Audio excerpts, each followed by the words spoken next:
السلام علیکم پیارے بچوں، آج ہم سورۃ الرحمن کی اگلی آیات کرتے ہیں۔ آیت نمبر 26 سے دیکھیں۔ اعوذ باللہ من الشیطان الرجیم، بسم اللہ الرحمن الرحیم۔ اللہ تعالیٰ فرماتے ہیں کلو من علیہا فان، زمین پر جو کوئی ہے وہ فنا ہونے والا ہے۔ کلو ہر کوئی، من علیہا جو اس زمین پر ہے، فان فنا ہونے والا ہے، یعنی ختم ہونے والا۔ اب یہاں پر دیکھیں اللہ تعالیٰ بتا رہے ہیں ہمیں کہ اس زمین پہ جو کچھ بھی ہے، ہم دیکھتے ہیں نا کیا کیا چیزیں ہیں اس زمین پہ، کہ انسان ہیں اور جانور ہیں، طرح طرح کے جانور ہیں۔ کچھ جو ہیں وہ 2 ٹانگوں والے ہوتے ہیں، کچھ 4 ٹانگوں والے ہوتے ہیں، کچھ رینگنے والے ہوتے ہیں، کچھ سمندر میں ہوتے ہیں، سمندری جانور ہیں جیسے مچھلیاں اور بھی کیڑے مکوڑے وغیرہ، اسی طرح پرندے ہو گئے، ٹھیک ہے۔ اور کیا ہے اس زمین پر، ہم نے پیچھے کیا کیا پڑھا ہے، سمندر ہو گئے، دریا ہو گئے، پہاڑ ہو گئے، اسی طرح سورج چاند یہ بھی اسی دنیا میں آ رہے ہیں، ٹھیک ہے، اس زمین کے ارد گرد ہی ہیں۔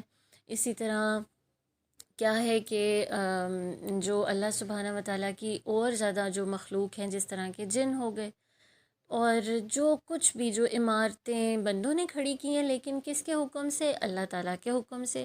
یعنی اس زمین پر جو کچھ بھی ہے، جو کچھ بھی آپ کو نظر آ رہا ہے، وہ سب ایک دن ختم ہو جائے گا۔ یہ زمین بالکل فلیٹ ہو جائے گی، بیرن ہو جائے گی، یعنی اس پہ کچھ بھی نہیں ہوگا۔ اور یہ سارا کچھ کس کے حکم سے ہوگا، کس کی پاور سے ہوگا، اللہ تعالیٰ کی پاور سے ہوگا۔ اب ایسا کیوں ہے کہ اس زمین پہ تھوڑے ٹائم کے لیے اللہ تعالیٰ نے بھیجا ہے سب کو، یا اس زمین پہ جتنی بھی چیزیں ہیں وہ تو اینڈ ہو جائیں گی، ایسا کیوں ہے؟ اس سے پتہ لگتا ہے کہ ہم انسانوں کو اس زمین پہ تھوڑے وقت کے لیے ٹیسٹ کے لیے بھیجا ہے، کہ ہم یہاں پر اچھے کام کرتے ہیں کہ برے کام کرتے ہیں۔ اور جو اچھے کام کرتا ہے وہ پھر جب یہ دنیا ختم ہو جائے گی تو جو نئی دنیا ہوگی نا، جو آخرت کی دنیا ہوگی، وہاں پہ اس کو بہت زیادہ اجر مل جائے گا، اس کو جو وہ چاہے گا اس کو ملے گا، اتنی خوبصورتی، اتنی عیش والی، اتنی پیاری زندگی۔ لیکن ظاہر ہے کہ جو اچھے کام نہیں کرے گا تو پھر اللہ سبحانہ و تعالیٰ اس سے ناراض ہوں گے، اور وہاں پر اس کو سزا ملے گی، ٹھیک ہے۔ تو اس لیے یہاں اللہ نے ہمیں یہ بتایا ہے کہ اس لیے یہ ہم نہیں سوچ سکتے کہ اس دنیا میں تو ہم نے انجوائے نہیں کرنا، یا اس دنیا میں ہم نے محنت نہیں کرنی، یا دنیا کے کام نہیں کرنے کیونکہ دنیا نے تو ختم ہو جانا ہے۔ No, we have to work hard here as well, یہاں بھی ہم نے محنت کرنی ہے، یہاں بھی ہمیں اللہ تعالیٰ نے اپنے جو اس کے حکم ہیں اس کے مطابق انجوائے بھی کرنا ہے۔ لیکن اسی دنیا کو سب نہیں سمجھ لینا کہ اس کے بعد تو کوئی دنیا آنی نہیں ہے اور یہاں تو بس ہم نے ہمیشہ رہنا ہے۔ No, we have to go back, اور ایک دن آئے گا کہ جب ہم نے اللہ تعالیٰ کے پاس واپس جانا ہے۔ تو یہ چیز بس اللہ تعالیٰ کہہ رہے ہیں یہ بھی آپ یاد رکھیں، ٹھیک ہے۔ اگلی آیت دیکھیں، اللہ تعالیٰ فرماتے ہیں وَيَبْقَى، اور باقی رہے گا، وجہ چہرہ، ربی کا تیرے رب کا، ذوالجلالی جو جلال والا ہے یعنی عظمت والا ہے، والاکرام اور جو عزت والا ہے۔ وَيَبْقَى وَجْهُ رَبِّكَ ذُو الْجَلَالِ وَالْإِكْرَامِ، اور باقی رہے گی صاحب عظمت، احسان کرنے والے یا عزت والے تیرے رب کی ذات۔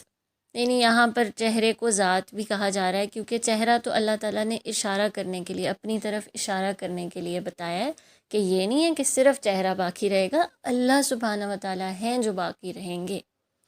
اب یہاں پہ دیکھیں اللہ بتا رہے ہیں کہ زمین پہ جو کچھ ہے وہ تو سب ختم ہو جائے گا، لیکن کون ہے کہ جو ہمیشہ زندہ رہے گا، جو ہمیشہ باقی رہے گا، جس کو تو موت نہیں آنی، جس نے تو ختم نہیں ہونا، بلکہ وہ واحد ذات ہے جس نے ہمیشہ رہنا ہے، اور وہ ہے اللہ، وہ ہے ہمارا رب، وہ ہے جو سب سے بڑا ہے۔ اب یہاں اللہ فرما رہے ہیں ذوالجلالی، جو جلال والا ہے۔ جلال کسے کہتے ہیں؟ بڑائی کو کہتے ہیں، عظمت کو کہتے ہیں، کہ اس کے پاس بڑائی ہے ساری کی ساری، اس سے بڑا کوئی بھی نہیں ہے، اور اس سے زیادہ روب کسی کا نہیں ہے، اس سے زیادہ پاور یا طاقت کسی کے پاس نہیں ہے۔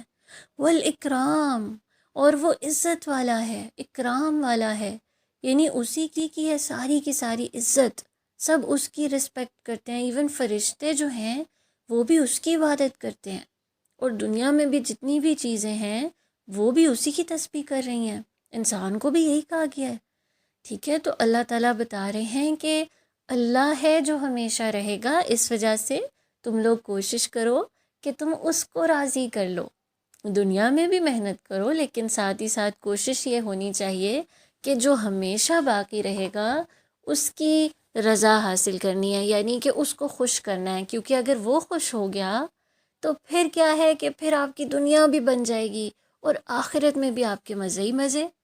فَبِأَيِّ آلَاءِ، تو کون سی نعمتوں کو، ربکما، اپنے رب کی، تکذبان، تم جھٹلاؤ گے یا تم انکار کرو گے ان کا، تو تم اپنے رب کی کون کون سی نعمتوں کو جھٹلاؤ گے۔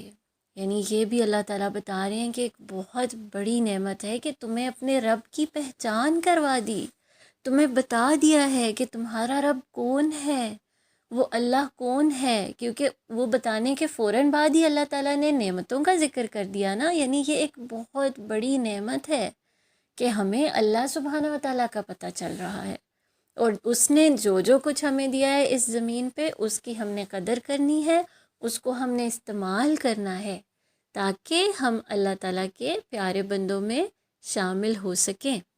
جزاکم اللہ خیراً کثیرا۔ السلام علیکم ورحمۃ اللہ وبرکاتہ۔